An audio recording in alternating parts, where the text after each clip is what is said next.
Hey, Pitchfork listeners, we occasionally villainize private equity on this podcast, which I know may seem weird considering we're billionaire funded ourselves, but you know, the real world is the real world, and private equity has played a big role in driving up the costs of housing, healthcare, pharmaceuticals, and other core products. So we thought this might be a good time to revisit a conversation we had in 2023 with Brendan Ballou about private equity's plan to pillage America. We hope it enrages you as much as it enrages us. The rising inequality and growing political instability that we see today are the direct result of decades of bad economic theory. It's time to build our economy from the bottom up and from the middle out, not the top down. Middle out economics is the answer. Because Wall Street didn't build this country. Great middle class built this country.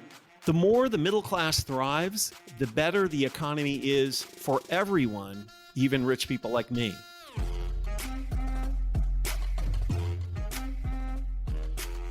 This is Pitchfork Economics with Nick Hanauer, a podcast about how to build the economy from the middle out. Welcome to the show.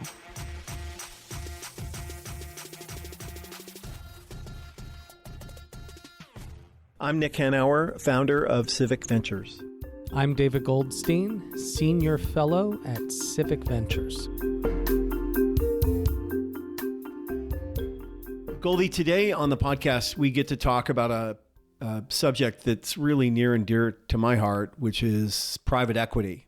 You know, I am a capitalist. I continue to be a capitalist, but there are a lot of bad things that happen in the neoliberal form of capitalism that the United States of America has decided to embrace. And nobody better embodies the shittiness of that than my good friends in the private equity industry. You're talking about private equity or piracy? Yeah. Ahoy there. Ahoy there, Nick. Are we talking about piracy on this episode again? It is very similar. And private equity, you know, is a business model that shouldn't be bad. It's quite straightforward. You take some money, you take a little investor money, you borrow some money, you buy a company, and theoretically you run it better and then sell it for more than you paid. Right. You could be a turnaround artist, yes. Right? You take a struggling company, you put some money into it, you tighten up things, you improve morale, you make it better, it turns more profitable, and then you sell it as for a profit. That's the way that's what private equity industry sells itself as. It says it does. Yes. That's what it says it does. Yeah. Right. But that's not what it actually does anymore, at least in many, many, many circumstances. It's an industry that has moved from making companies better to making companies worse and extracting profits in that process. And today, we've talked about this on the pod before, but today we get to talk to another expert on this subject, Brendan Ballou, who is actually a federal prosecutor. He works at the Department of Justice in the Antitrust Division, and he's written a book called Plunder, Private Equity's Plan to Pillage America.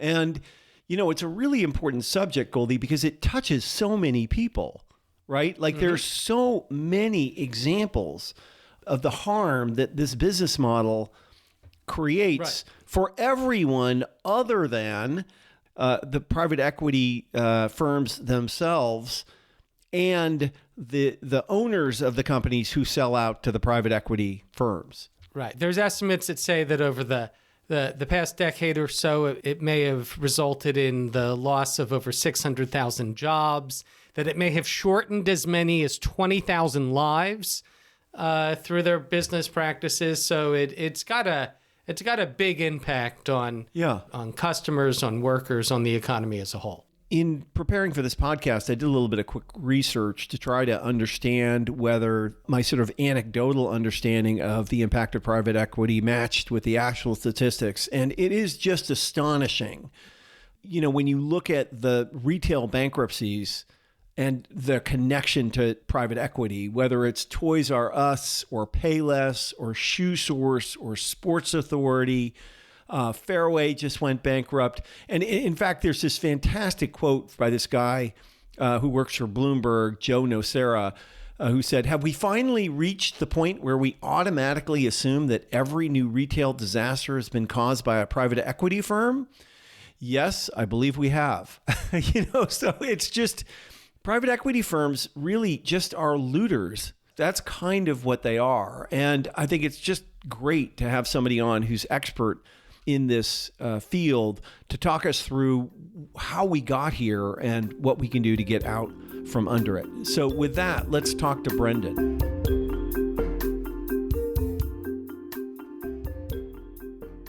My name is Brendan Ballou. I'm a federal prosecutor, though speaking, of course, in my personal capacity. And I am the author of Plunder, Private Equity's Plan to Pillage America. Give us a little background on you and how you found your way to caring about private equity. And characterizing them as pirates. Yes. Well, so I was working in the antitrust division of the Justice Department in 2020, and I'm still at DOJ. One of the things that a lot of people don't know is when big companies file to, get bought by one another, they have to send some information to the Justice Department and to the FTC. And I was going through these filings, and it just seemed like every company that was getting bought up by these firms that I had never heard of, Blackstone and Carlyle and KKR and so forth. And these institutions seemed like mysteries to me. And so I just started looking into them, and it just seemed like private equity, which is this term that I think we've all heard, but a lot of us, including myself, didn't understand, was really taking over a large segment of the American economy. And so I wanted to find out why and what the consequences were. Explain to our listeners, and we have actually talked about private equity before because it's such a scourge, but explain to reacquaint our listeners with what it is and how it works. Of course. The basic business model of private equity is pretty straightforward. Private equity firms use a little bit of their own money, some investor money, and a whole lot of borrowed money to buy up companies. They then want to make financial or operational changes to the companies with the aim of selling them for a profit a few years later. So it's a very straightforward business model, but because of various legal structures that we have around private equity, our tax laws, our liability laws, and a whole lot else, there are incentives that often mean that the companies that these private equity firms buy have really bad consequences for consumers, bad consequences for workers, sometimes bad consequences for the companies themselves. So you're talking about, like, for us old guys, we used to call these leveraged buyouts, and it's like Gordon Gekko from the movie Wall Street, right? Greed is good and all that. Yeah, and I always try to emphasize, Gordon Gekko said greed is good, and I think a lot of folks, when they are critical of private equity, tend to focus on the people that are running the private equity firms. My critique tends to be a little bit more about the legal structures that we've got that allow private equity firms to do what they do. I don't think we're going to fundamentally change human nature anytime soon, but we can try to shape our laws so that our basic instincts to make money are channeled into productive uses rather than unproductive ones. Yeah, and so I think it's fair to say, in the interest of full transparency, I have a lot of exposure to this business model and these processes, and I participated to a large degree. In theory, this is not necessarily evil, right? Like, there is a case where you can use a little of your money, a little of investors' money, and some borrowed money to buy a business, materially improve its circumstances by managing it better, and then sell it at a profit. That is a possible outcome. Nick, that's one possible outcome where you could use other people's money to buy a company, load it up with debt, drive it into bankruptcy, and offload its pension obligations. Correct. Well, earning huge amounts of fees and other things, and you come out ahead no matter what happens. Have I characterized that correctly, Brendan? Well, I agree that with Nick's point that, there is always a role for finance to play in the economy. If you are trying to build a new factory, if you're trying to hire new workers, you need somebody that's willing to invest the money and take the risk on your plan. So this isn't a criticism of finance. The challenge that we've got is that the private equity business model really has three basic legal challenges. One is that firms tend to invest just for a few years, so they have a very short-term perspective. The second is that they are able to load up companies with a lot of debt, and they're able to extract a lot of fees. And the third thing, and this is what interests me the most as a lawyer, is private equity firms are enormously successful at insulating themselves from liability for the consequences of their actions. And so what that means is when you've got a business model that's focused on the short term, that relies on a lot of debt and extracts a lot of fees, and that can kind of walk away if things go poorly, that creates an incentive system that is often bad for employees, for customers, for companies. Yeah, it's only good for two classes of people. It's good for the private equity players, and it's good for the previous owners who get to extract maximum value from the enterprise. I'm glad that you hit on that point because I get asked fairly often, why do companies sell themselves to private equity firms? And I always say, it may or may not be a successful transaction for the company in the long term, but it often is very successful for the executives who often have an equity stake in the company, and they get to essentially cash out when the private equity firm buys it. And so that often, not always, but often explains why companies agree to be purchased by these firms. Yeah. I mean, the private equity players, in my experience, often will pay the highest price. And there's a reason for that, which is that for them, it's all upside and very little downside. So they can afford to pay more because they take comparatively smaller risks than if you just came along and paid all capital, for example, for a business and owned it outright and had all the liabilities, that you effectively owned it in that way. And you're more expert than me, Brendan, but I have had a lot of experience with this. The fastest and easiest way to improve the financial condition short-term of a company is to take it out on the workers and take it out on the customers in terms of product quality, right? Which is why it is so common for a company that makes great products to all of a sudden start to make have you ever had this experience where there's a brand or a thing that you love and all of a sudden it just starts to get shitty? Dollars to donuts, it was purchased by a private equity company. Well, what often happens is, you've got a very short investment horizon. You need to make a return very quickly. It's not necessarily going to make sense for you as a private equity firm to be investing in the long-term health of the company, investing in research and development and investing in your workforce and so forth, or even really investing in your customers.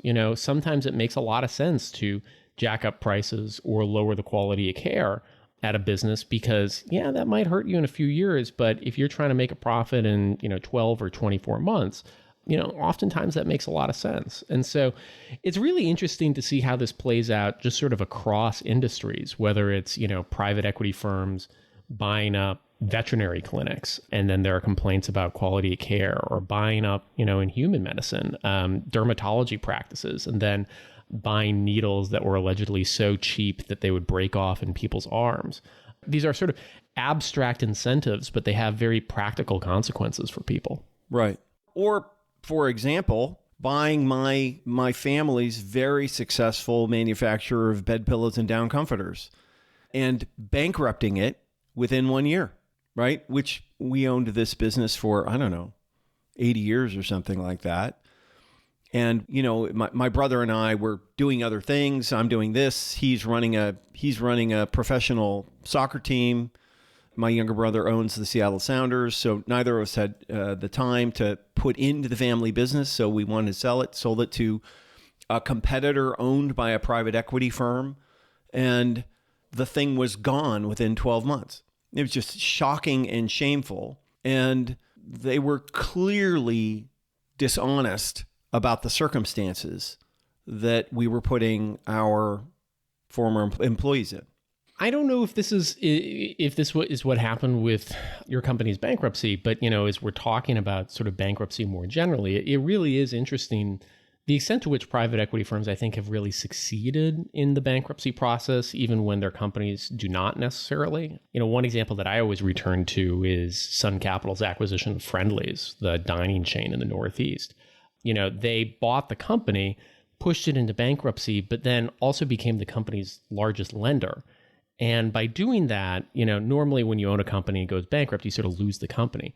By also being the company's lender, they were able to sell Friendly's from itself to itself, which was this sort of weird sort of magic trick. And the result of that magic trick was that they were able to push off the company's pension obligations onto a quasi-government agency called the Pension Benefit Guaranty Corporation. And so it meant that the private equity firm was able to hold on to the diner chain, but the people that lost were the employees and the retirees who, were really depending on, a reliable retirement. So it's very interesting that I think private equity firms' expertise oftentimes, not always, but oftentimes is less in sort of managing a company and more in sort of managing and navigating our legal processes. You argue in your book that this should be illegal, what they did. We need to change the law to prevent that from being a legal avenue of profit taking.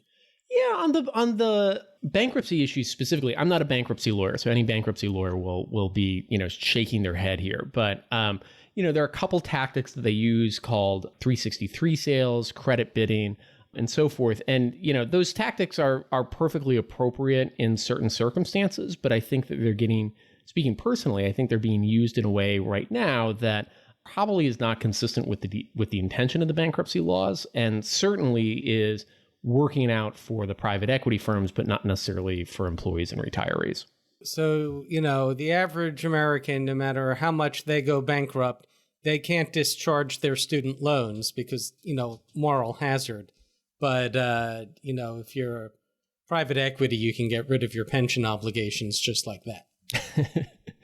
Yeah, well, it's interesting because what I've seen is private equity firms really have access to some of the, if not the best legal counsel in America, then certainly, the best compensated legal counsel. I think a lot of the large law firms right now private equity firms are really their leading businesses or their leading clients. And as a result, they've just got the firepower to litigate a lot of issues that ordinary people don't.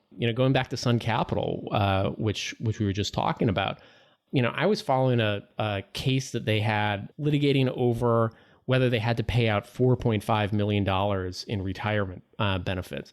$4.5 million for a private equity firm when you've got billions in assets under management is sort of a rounding error. But, because they had the ability to do this, and I think because they wanted to literally set a precedent, they were willing to spend, I think, 10 years litigating this issue and were ultimately successful.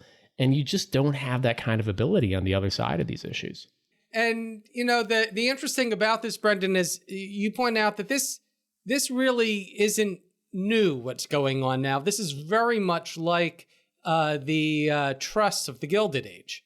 Yeah, it's interesting. I think every 20 years or so, America invents a business model that's got some misaligned incentives, whether you're talking about private equity firms today, subprime lenders 20 years ago, savings and loan associations 40 years ago, conglomerates 60 years ago, trusts 100 years ago.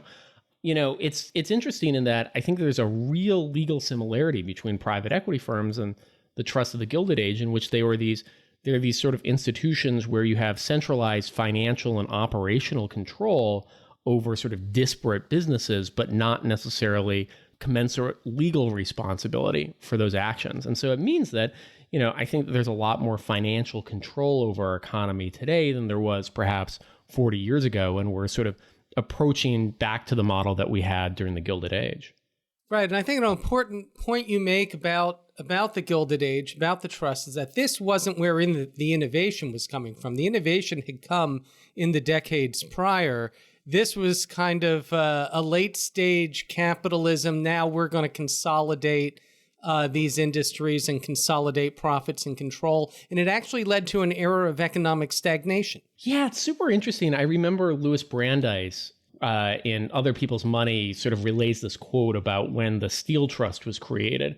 A lawyer who was present there said something to the effect of, with that signature, the United States steel industry is in the hands of men who know nothing about it. That often, these trusts were essentially created and controlled by financiers, not by people with operational experience in steel, railroads, tobacco, sugar, and so forth. And so I think that there is a sort of risk of history repeating itself, or at least rhyming here, that we have a industry, the private equity industry, which is spending over $1 trillion buying businesses every year. For comparison, the entire U.S. GDP is $25 trillion. We've got an industry that is largely run by people not with operational experience, experience in engineering, sales, marketing, logistics, and so forth, but experience in financing. And when you have that, I think it changes how companies are run, and often it changes how effectively they're run. It might be useful for you to describe how private equity firms make money. I mean, the problem, of course, is not just selling the enterprise successfully, right? Because if that's what they had to do in order to make money, the incentive structures would be very different. So explain that. Private equity firms, like a lot of the financial industry, are typically compensated under what's called a 2 and 20 model, which means that they get 2% of the money of all the assets that they're managing. So all the investors who gave them money, they get to take 2% of that every year. And then they get 20% of the profits after they reach a certain threshold. And, that's reasonable enough as it is. It means that, if the company makes money, then the private equity firm should make money as well. But there are a lot of sort of asterisks or complications to that really change the private equity firm's business model so that its incentives aren't necessarily aligned with the companies they buy or even necessarily with the investors who give them money. So in addition to the 2% of money that they get from all the assets they manage every year, they also typically are able to extract what are called management fees and transaction fees from the companies they own. So the transaction fee means that whenever the business does some big deal, they get a cut of that money. And so if they sell their real estate, for instance, they might get a percentage of that. And that's often why private equity firms will ask nursing home chains to sell their assets or retailers to sell their stores and lease them back because they get these transaction fees. They also get management fees, which is basically a fee that they pay that the company pays for the privilege of being owned by the private equity firm. And the important distinction here, I know this is a little in the weeds, is the private equity firm gets 100% of those fees, but it only gets 20% of the profits. So what that means is the private equity firm often is incentivized to essentially extract money from the company it owns, whether or not that ultimately helps the company in the long run. That can take some kind of extreme, go to extreme limits sometimes. One thing that's fairly common is what's called a dividend recapitalization, which is the private equity firm will essentially direct the company to borrow money to pay the private equity firm a profit. So it's a little bit like getting to use somebody else's credit card to pay yourself, because if the company then goes bankrupt, the private equity firm may or may not have to pay that money back. So that's a very long answer to a short and straightforward question, but what it's meant to illustrate is that private equity firms, sometimes have ways to make money even if the company does terribly, or even if the employee... And this is sort of the core of where it gets really shitty and evil, correct? Well, as a government employee, I wouldn't swear. So, okay. But I think it gets to the core of the problem here, which is they've got all these ways to extract money. And then on the flip side, when things go poorly, they are often able to escape legal liability. The book starts with this story about Carlyle buying up HCR Manor Care, which is this large nursing home chain. And then they execute a lot of tactics like sale leasebacks and, cutting staff and so forth. But when health code violations spike and when a resident actually dies in an understaffed facility, the family isn't able to recover any money from the private equity firm because the private equity firm is able to say in court, we don't technically own the nursing home chain. We merely advise a series of funds whose limited partners through several shell companies ultimately own the nursing home chain. And that was enough to confuse the judge and get the case dismissed. And what it means is you've got all these tactics for extracting money, but when push comes to shove and somebody tries to hold a private equity firm legally liable for what happens, oftentimes there's no recourse and they get to walk away. The world is littered with the refuse of this business model, is it not? I mean, there are almost no, I mean, it just feels like, and I don't know the statistics, but you show me a company going bankrupt and I'll show you a company that has been levered to the moon by private equity firms, right? I mean, Bed Bath & Beyond is a recent example. The Toys R Us being a canonical example. Do you know the statistics better than I do? Yeah, we've got one study out there that had this really interesting comparison that was looking at a sort of cross-section of companies in the U.S. economy, and they estimate that about 2% of the companies, I believe over a 10-year period, went bankrupt. But similarly sized private equity-owned companies, 20% went bankrupt over the same period of time. So private equity firms were responsible for a 10-fold increase in the chance that a company is going to go bankrupt. It's almost as if loading a company up with debt isn't good for business. Almost, yeah. So, Brendan, what should we do? So I want to, sort of convey a message of hope here. And I don't want us to be Pollyanna-ish about here or sort of overly optimistic, but there's a lot of things that we need to do and there's a lot of things that we can do. At core, I sort of mentioned the three problems with the private equity business model about thinking for the short term, over-reliance on debt and fees, and insulation from liability. If you can change those, you can make private equity firms a productive part of the economy. Yeah. And so how do you do that? Obviously Congress is one avenue and there's been important legislation proposed there.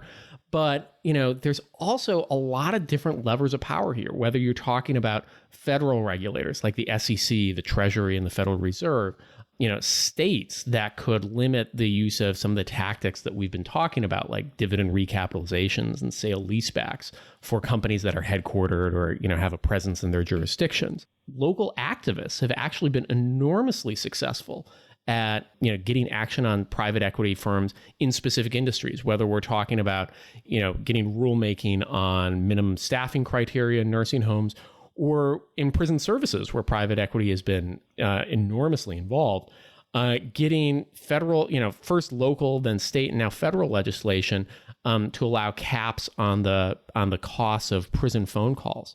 So I think that there's a lot that needs to be done, but there are a lot of different avenues that people can take to do that. And so I just highlight, if people are looking to get involved in these sorts of things, your podcast, I think, is doing really important educational work for folks. I think institutions like Americans for Financial Reform, the Private Equity Stakeholder Project, the American Economic Liberties Project, and a whole bunch of other ones are doing really important sort of research, advocacy, and education work. And I think people might be interested in learning more. That's really fantastic. Two final questions. The first is the benevolent dictator question. If you were in charge, specifically, what would you do? I would change our corporate, this is a little in the weeds, but I would change our corporate veil piercing laws, which basically tend to insulate investors like private equity firms from responsibility for the consequences of their actions. And I would say, looking to state corporate law in Delaware and elsewhere, I would say, if you have effective control over a company, whether by choosing the board of directors, its executives, or being able to direct its operations, you can be held legally responsible for the consequences of those actions. And I think if you did that, private equity firms would become much more sort of responsible long-term investors that could actually, in a way that could actually be helpful for the economy. Yeah, I mean, people forget that the whole incorporation process, we limit liability to serve a public good. And if it's not serving the public good, we don't need to shield them from liability. Yeah, and I'm not trying to propose a radical critique of Right. limitations on liability. For you and me with our humble 401k accounts, it probably makes sense that we're not liable for the actions of the little companies we invest in. But if you've got control over a company, you probably should have a little bit of responsibility. Yeah, interesting. And one final question: why do you do this work? I think the challenge of economic justice is one of the defining ones of our time. And no matter what issue you care about, whether it's climate change or gun control or religious freedom or whatever it happens to be, it is harder to make progress on that issue if you don't have an economy that works for everyone. So that's why I get excited about these things. That's a fantastic answer. Well, thank you so much for being with us. This was an amazing conversation, and your work is really important, and I hope that the book is super successful and people read it and act on it. Well, that's very kind of you guys.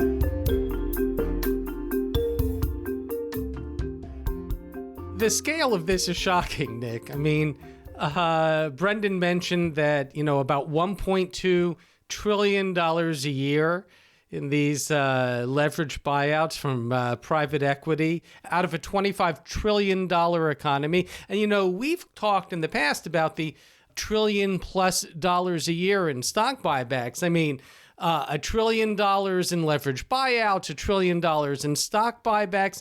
That's going to add up to real money pretty soon. Yeah, absolutely. No, it's a giant industry. And like so many of the large features of the neoliberal version of capitalism that we have accepted in this country, it's just, it's not an institution that serves a broad public purpose anymore. It has metastasized into this, piracy is really what it is. Right. Actually, you know what? It's the difference between piracy, being a pirate, and being a privateer.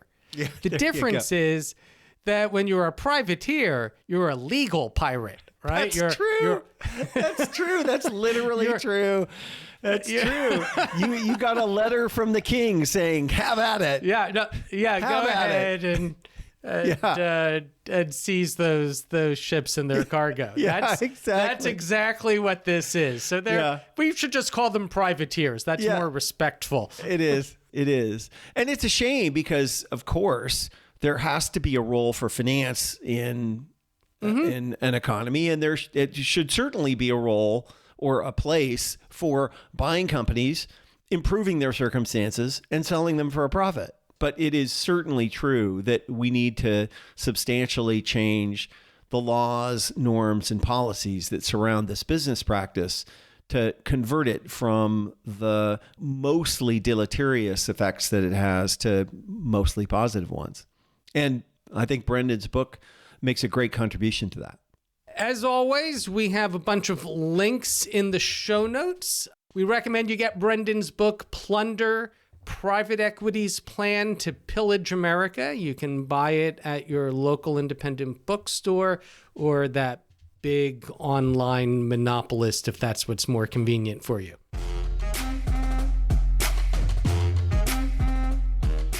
Pitchfork Economics is produced by Civic Ventures. If you like the show, make sure to follow, rate, and review us wherever you get your podcasts. Find us on other platforms like Twitter, Facebook, Instagram, and Threads at Pitchfork Economics. Nick's on Twitter and Facebook as well, at Nick Hanauer. For more content from us, you can subscribe to our weekly newsletter, The Pitch, over on Substack. And for links to everything we just mentioned, plus transcripts and more, visit our website, pitchforkeconomics.com. As always, from our team at Civic Ventures, thanks for listening. See you next week.